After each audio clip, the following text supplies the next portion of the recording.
Assalamualaikum warahmatullahi wabarakatuh. Sanak saudara, nenek jo mama, anak jo kemanakan, sarata orang-orang muda jo putih-putih bungsu, ketek indak bersabit namo, gadang indak baimbawan gala, di mana saja berada.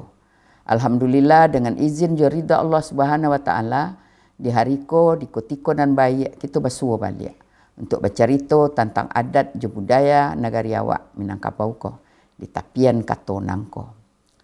Kini kita akan berbincang tentang tata tarati atau etika dan estetika perempuan dalam pergaulan menurut adat dan budaya Minangkabau. Ada 3 hal yang ingin dicapai oleh seluruh manusia di atas dunia ini termasuk orang Minangkabau. Yang pertama, kebenaran. Untuk mencari kebenaran ini, manusia mendapatkan berbagai ilmu pengetahuan yang disebut logika. Kemudian yang setiap manusia menginginkan atau mencari kebaikan. Untuk mendapatkan kebaikan itu manusia menyusun berbagai peraturan, tata cara, hukum, adat, nilai-nilai moral, dan budi pekerti. Kemudian yang ketiga, setiap manusia menginginkan keindahan. Dalam usaha manusia mencari keindahan itu, mereka menyusun berbagai cabang seni dan ilmu tentang keindahan tersebut yang disebut estetika. Dalam adagium adat awak, disabuian nan kuriak kundi, nan sirah sago, nan bayak budi, nan endah baso.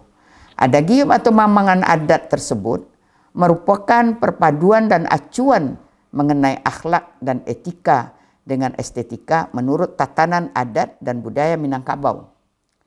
Etika dan estetika tidak ada di dalam kosakata bahasa Minangkabau. Kata itu adalah bahasa asing yang lazim digunakan untuk pembahasan masalah-masalah pemikiran filsafat. Etika dan estetika dalam bahasa Minang disebut budi jo baso atau sopan santun dan bahasa. Budi adalah akhlak, moral, dan etika. Baso punya 2 arti.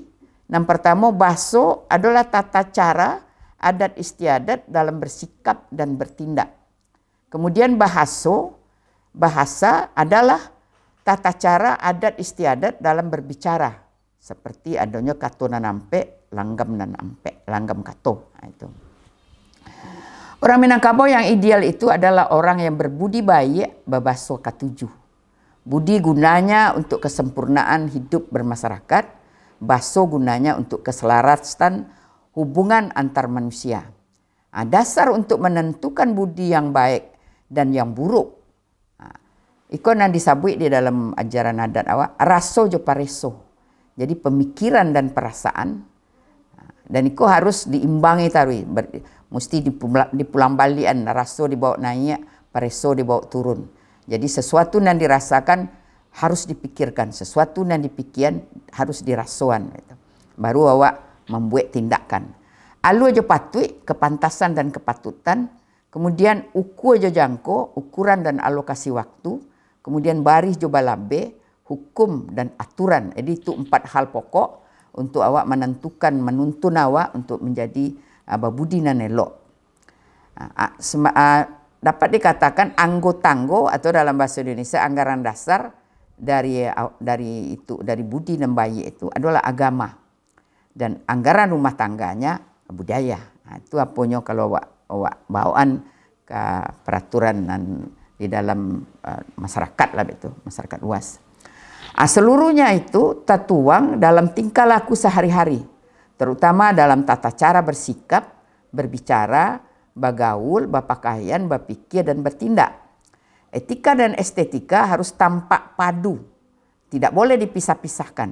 Jadi tidak boleh terpisah, budi saja atau baso saja. Oleh karena itu, sesuatu yang indah harus seimbang antara etika dan estetika.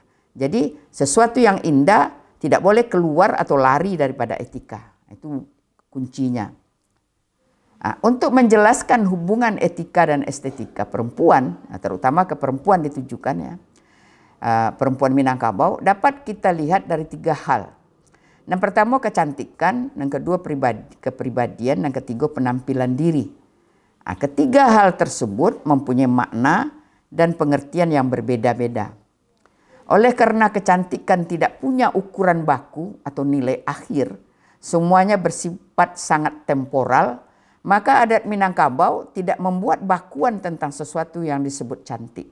Jadi tidak ada di awak dalam adat awak pakem kecantikan, misalnya rambut bantu hidungnya segala macam, tidak ada. Sementara di tempat lain, di budaya-budaya lain, itu dibuatkan bakuannya 2 sampai 36 macam ya.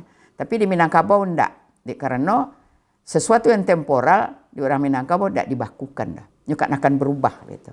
Jadi itulah sanak saudara, nenek jo mama, anak jo kemanakan, serta orang-orang muda jo putih-putih bungsu, ketek indak bersabut namo, gadang indak baimbo gala, di mana saja berada. Inggo itulah dulu cerita kita di tapian katoko. InsyaAllah kok lai umur sama panjang kita bersua balik melanjutkan cerita kita tentang tata tertib perempuan Minangkabau di tapian katonako. Waalaikumsalam warahmatullahi wabarakatuh.